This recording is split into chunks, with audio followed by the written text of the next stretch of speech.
Shakib Al Hasan Bangladesh cricket টিমে continue করতে পারবেন কি পারবেন না, দর্শকদের অনেক প্রশ্নের জায়গা আছে।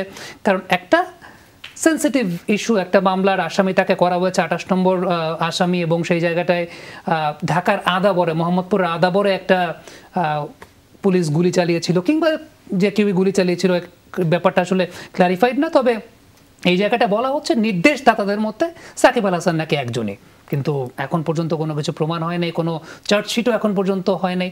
সো আলটিমেটলি ক্রিকেট খেলতে তো কোনো বাধা হওয়ার কথা না সাকিব আল হাসানের। যে ইস্যুগুলো বললেন সবগুলি খুবই ইম্পর্টেন্ট ইস্যু, তবে এর থেকেও বড় ইস্যু আমার মনে হয় আমাদের দেশ যে বিপদে আছি, আমরা জানি সবার দেশের মানুষ, বন্যা যেই অবস্থায় আছি, এটা খুবই একটা সিরিয়াস অবস্থায় আছে বাংলাদেশ। আমরা বাংলাদেশের মানুষ খুব কষ্টে আছি, সবার জন্য দোয়া এবং সবার সহযোগিতা কামনা করে শুরু করছি আমরা। অবশ্যই এই ইস্যুটা বাংলাদেশের ক্রিকেটটাও একটা বড়, আমাদের জন্য পুরো জাতির জন্য একটা বড়, অনেকটা সেন্সিটিভ ইস্যু। সাকিব আল হাসান, আমরা জানি যে ইস্যুটা শুরু করেছেন সাকিব আল হাসান, অবশ্যই অনেক একটা এই ইস্যুর মধ্যে আমরা বাংলাদেশ দেশটা একটা বড় একটা ইস্যুর মধ্যে চলে একটা নতুন চেঞ্জের মধ্যে আসছে। সাকিবের যে ব্যাপারটা হলো যে আমরা কিন্তু ক্রিকেটে আমরা আইনজীবী না, হয়তো আইনগতভাবে ওইভাবে প্রপার ব্যাখ্যাটা আমরা কতটুকু দিতে পারবো জানি না। তবে যেটা হলো যে ক্রিকেট খেলার এটাকে একটা যে কেউ নামে একটা এলিগেশন দিতে পারে, কেস করতে পারে। যতক্ষণ পর্যন্ত সে অপরাধী প্রমাণিত না হবে, আমার মনে হয় না তাকে বলা যাবে সে অপরাধী। এর আগেও কিন্তু বাংলাদেশ ক্রিকেটে বলেন, ইন্টারন্যাশনাল ক্রিকেটে বলেন, অনেক জায়গায় আমাদের রুবেল হোসেন একটা সময় আমরা জানি একটা ঘটনা নিয়ে জেল পর্যন্ত গিয়েছিলেন, তারপর এখান থেকে এসে জামিন নিয়ে ওয়ার্ল্ড কাপের মতো ক্রিকেট খেলেছে বাংলাদেশের, এরকম অনেক বড় একটা অবদান রেখেছে ওয়ার্ল্ড কাপে যেও, এটা ঘটনা আছে। ইন্টারন্যাশনালি নবজ্যোৎ সিং সিধুর কথা আমরা জানি, এরকম বিভিন্ন ঘটনা, তারপরও সে ক্রিকেট খেলেছে, কমেন্ট্রি করেছে। 35 ইয়ার্স পরে যায় বোধহয় এটা ইস্যু হয়েছে যে না, সে অপরাধী না। যেই পর্যন্ত অপরাধী না হয়, আমার মনে হয় না তার ক্রিকেট খেলতে তার পারফরমেন্স এখন বড় ব্যাপার। এই জায়গায় যদি পারফরমেন্স তাকে সাপোর্ট না করে, দ্যাটস ডিফারেন্ট ইস্যু। মনে হয় পারফরমেন্স ছাড়া মনে হয় না যে অন্য কোনো ইস্যু হতে পারে এখন। রাহুল ভাই, এই জায়গাটাতে বাংলাদেশ ক্রিকেট বোর্ডের অনেক বেশি গাটসি হওয়া উচিত কিনা? কারণ যতক্ষণ পর্যন্ত আপনার বিরুদ্ধে অভিযোগ প্রমাণিত না হয়, ততক্ষণ পর্যন্ত কিন্তু আপনি অপরাধী না। আপনি হয়তো আসামি হতে পারেন, কিন্তু অপরাধী না। কিন্তু সোশ্যাল মিডিয়ার একটা প্রেশার থাকে, আমাদের দেশে যেটা হয় সামগ্রিকভাবে, মানুষের একটা প্রেশার থাকে, সোশ্যাল মিডিয়ার প্রেশার থাকে, অনেকের অনেক ক্ষোভ থাকতে পারে একজনের পার্টিকুলারলি। এই জায়গাটা Bangladesh cricket board as the guardian institution, তাদের অনেক বেশি গাটসি হওয়া প্রয়োজন কিনা? ডেফিনেটলি। এই জন্যই তো ক্রিকেট বোর্ড, এবং ক্রিকেট বোর্ডের আন্ডারেই কিন্তু সকল ক্রিকেটাররা থাকে। তাদের একটা কোড অফ কন্ডাক্ট আছে, সব কিছু মেনে টেনেই কিন্তু ক্রিকেট, এবং বাংলাদেশ ক্রিকেট বোর্ড সবসময় কিন্তু ক্রিকেটারদের পাশে ছিল।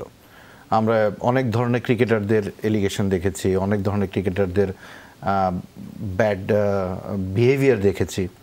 তাদের পাশে কিন্তু শাস্তি দেওয়া যেরকম দিয়েছে বাংলাদেশ ক্রিকেট বোর্ডও, বাট আবার সেক্ষেত্রে কিন্তু অনেক সময় ক্রিকেট বোর্ড আবার তাদেরকে উদ্ধারও করেছে। সেটা আপনি ফ্যামিলি ম্যাটার্স বলেন, পার্সোনাল অ্যালিগেশনস বলেন, যদি ক্রিকেটারদের রিলেটেড বা ক্রিকেট বোর্ডের আন্ডারে থেকে যারা এই ধরনের প্রবলেমের মধ্যে পড়েছে, সেটা ছেলে হোক মেয়ে হোক যেই হোক না কেন, সবসময় বাংলাদেশ ক্রিকেট বোর্ড পাশে থেকেছে। সাকিবের ব্যাপারও ডেফিনেটলি জাস্ট একটা এলিগেশন এসছে, এটা নিয়ে সারাদিন talk of the town, definitely, because Sakib Al Hasan is a factor. He is a name, এমন একটা নাম যেটাতে আপনি তার not only social media but also in the whole world এটা নিয়ে কিন্তু আসলে একটা লুক করে, বিকজ ও কিন্তু রিপ্রেজেন্ট করে, এবং অনেকেই বাংলাদেশকে চিনতো না, বাট সাকিব আল হাসানকে চিনতো। একসময় আশরাফুলের নাম চিনতো, তার পরবর্তীতে সাকিব, তামিম, মুশফিক, মাশরাফির নাম এসছে। এটা কিন্তু ফেলে দেওয়ার মতন না। আমাদের অনেক এমপিদের নাম জানান, হয়তো মনে থাকে না বা জানে না, কিন্তু সাকিব আল হাসানের নাম কিন্তু আছে। কি কারণে আছে? Because he is a cricketer. 17 বছরে বাংলাদেশ ক্রিকেট টিমে যে ধরনের উচ্চতায় নিয়ে গেছে, তাতে এলিগেশন যে কেউ নামেই দিতে পারে, যেটা সানোয়ার ভাই বললেন বা যারা আছেন, যেটা দোষী সাব্যস্ত না হওয়া পর্যন্ত Bangladesh cricket board definitely they are the guardian of the organisations. Definitely Shakib Al হাসানের সাথে কথাবার্তা বলবে, তার কি চিন্তাভাবনা সেটাও হইতে পারে, সে তার উপরে অনেক কিছু নির্ভর করছে। বাট আমি এখনও বিশ্বাস করি এবং সবসময় বিশ্বাস করি যে বাংলাদেশ ক্রিকেট বোর্ড অবশ্যই সাকিব আল হাসানের পাশে থাকবে। নট অনলি সাকিব আল হাসান, প্রত্যেকটা ক্রিকেটারের পাশেই ছিল এবং থাকবে।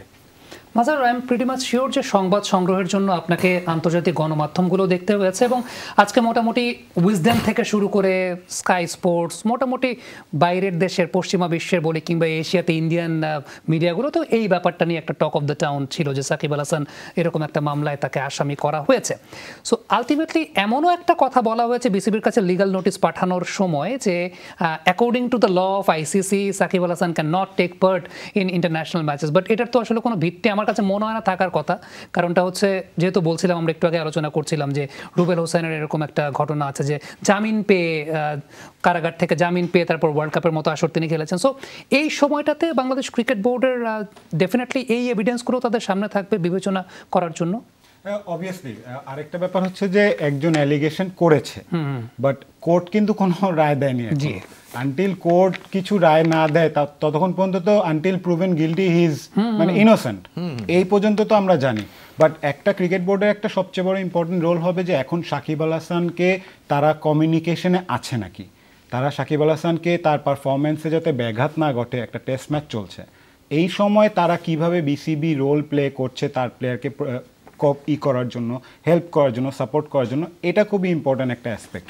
তার পারফরমেন্সে এফেক্ট পড়তে পারে, এত বড় একটা অ্যালিগেশন এসেছে, talk of the town, talk of the country in fact. So এই জায়গা থেকে আমার মনে হয় যে বোর্ডের পাশাপাশি সাকিব আল হাসানের স্টান্সটা কি সেটা বোর্ডের সাথে কমিউনিকেট করা দরকার। এক্ষেত্রে হবে কি যে দুইজনের মধ্যে যদি কমিউনিকেশন সমান থাকে তাহলে কিন্তু একটা রিল্যাক্স একটা অ্যাটমসফিয়ার থাকবে। আদারওয়াইজ কিন্তু বোর্ড হিসাবে আমি ভাববো যে এখন আমি কি করব, এখন আমার করণীয়টা কি। এখন একটা ন্যাশনাল ইস্যু এটা, টু বি ভেরি অনেস্ট, যে সিচুয়েশন চলছে বাংলাদেশের, এই সিচুয়েশনে বোর্ড কিন্তু পক্ষপাতমূলক কোনো আচরণ করতে পারবে না। বোর্ডের এখন একটা নিরপেক্ষ একটা আচরণের জায়গায় থাকতে হবে। সো ওই জায়গা থেকে আমার মনে হচ্ছে যে সোফার এখনও ওয়েট করছে, ওয়েট অ্যান্ড সি একটা সিচুয়েশনের বোর্ড রয়েছে। বাট অবভিয়াসলি সাকিবের সাথে কমিউনিকেট করাটা খুবই ইম্পর্টেন্ট হবে, এবং সাকিবের মানসিক অবস্থা কি এটাও জানা দরকার অ্যাজ আ প্লেয়ার, যেহেতু এখনও সে দলের একজন পার্ট। ওই জায়গা থেকে এটা খুবই ইম্পর্টেন্ট হবে যে আমাদের বাংলাদেশ টিমের একজন মেম্বার, তার এগেনস্টে অ্যালিগেশন এসেছে, এর মানে এই না যে হি ইজ গিলটি। এই জায়গা থেকে বোর্ড তাকে এই অভয়টা দিয়ে যতক্ষণ পর্যন্ত until he is proven guilty, board will take the liability about Shakib Al Hasan whatever he does. But until proven guilty বোর্ডের দায়িত্ব, এটা বোর্ডের প্লেয়ারের। But once he is proven guilty then board has nothing to say about it. That's what I believe.